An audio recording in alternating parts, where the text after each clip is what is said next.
Hey, what's up guys, it's James Diamond here and welcome back to the next part here on Sonic Academy of this series is how to make a Psytrance track.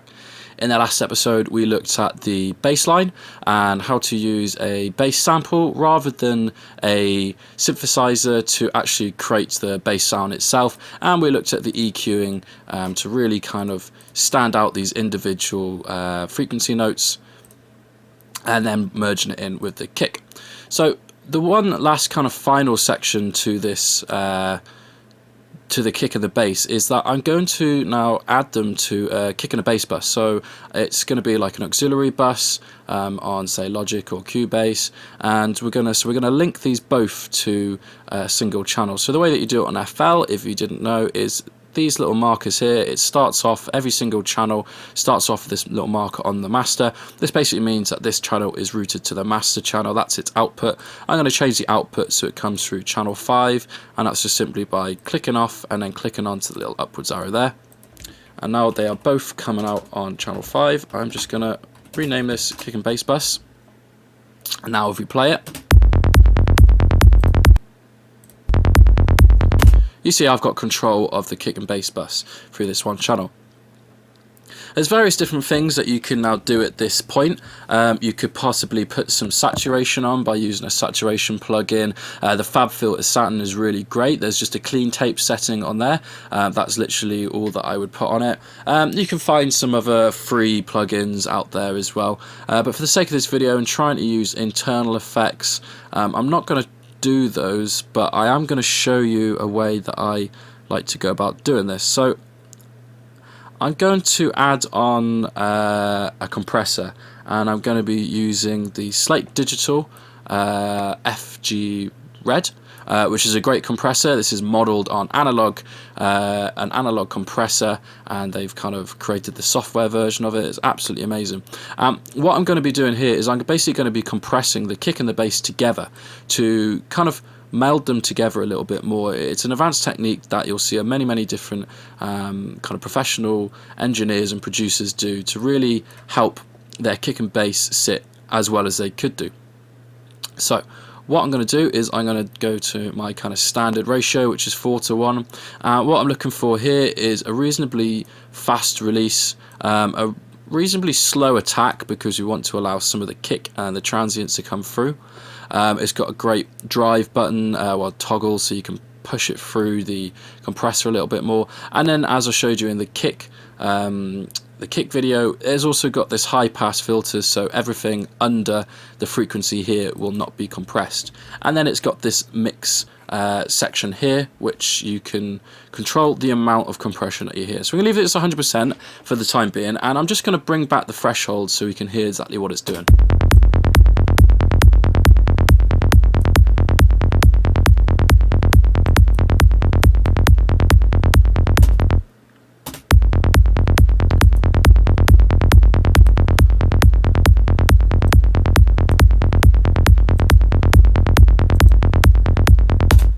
So as you can hear, when I was turning it on and off there, it's mainly working on the kick, a little bit on the bass line at the moment. The kick was kind of, when the compressor was on, it was getting pushed back, it was getting tightened up. It wasn't as loud as it was. It kind of tightened up the low end and lost a little bit of the low. So what I'm going to do is I don't want to lose all of that low end pretty much. I want to kind of compress the mid to high areas of the kick and bass. So I'm just going to pull up the high pass filter here, so it's around maybe 60, maybe 70, and actually I'll do this while it's playing in the mix. I'll leave the threshold as it is, and as I play it and pull this up, listen to how the low end of the kick and the bass line come through a little bit more.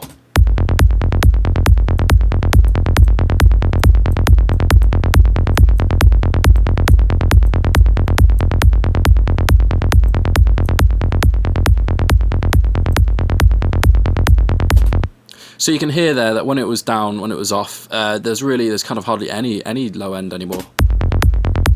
It's so tight and it's all been taken up.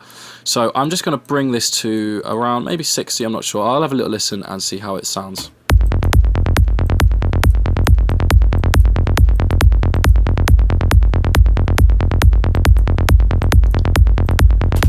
I think there works about well.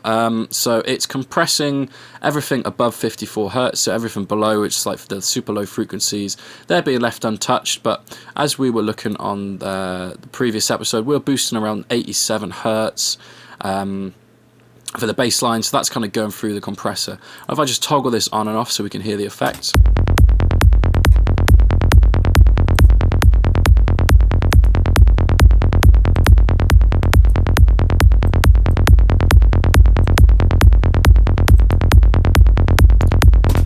So it's really, really nice. It's added some extra attack to the kick and the bass. It's tightened up the low end a little bit, and it's generally just kind of melded the two together, which is really nice. What I'm going to do next is just add a little bit of EQ just to help that final little push, so just to beef it up even more.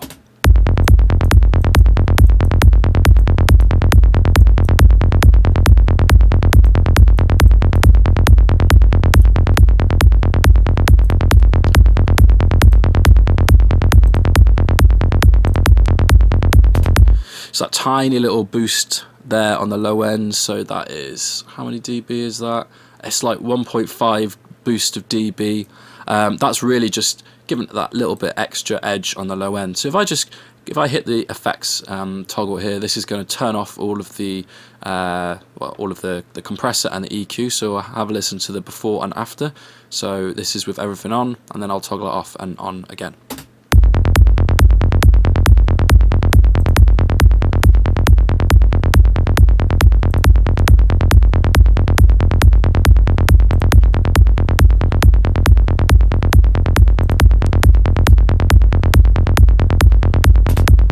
So you can really hear that is just really tightens it up, and overall it's made it sound a lot bigger and a lot fatter on the low end. Now, I do appreciate that not everyone's going to have this compressor. It's a really, really good one. Like I was saying, I very much recommend that you download it. It actually comes in a rack. So that's a single kind of standalone, but you can also get it comes as this is standard. And the great thing about this is obviously you've got 3 compressors in one, and you can move these around, so you could actually do, you know, double compression, triple compression on your kick and bass bus and things like that. But you don't need to use this compressor. You can use any other kind of compressors out there. You can get free ones. You can kind of get like bus compressors, purpose-made bus compressors on the internet for free. So just go ahead and search for it, or you can use your internal compressor. Like I said before in the video yesterday, the last video, sorry, was that the FL limiter, the fruit limiter, I'm not so much of a fan of the compression side of it. It doesn't really add much, whereas this has a very nice kind of sound to it. So, but I know with kind of Cubase and Logic, they've got really good internal compressors. So have a go at that and see what you can do. You may not have this function here, which is the high pass frequency, to cut off any compression below, below the frequency that it's set out. That's not much of a problem. If you do find that some of the low end is being cut off, then you may just have to add a little bit extra low end on there.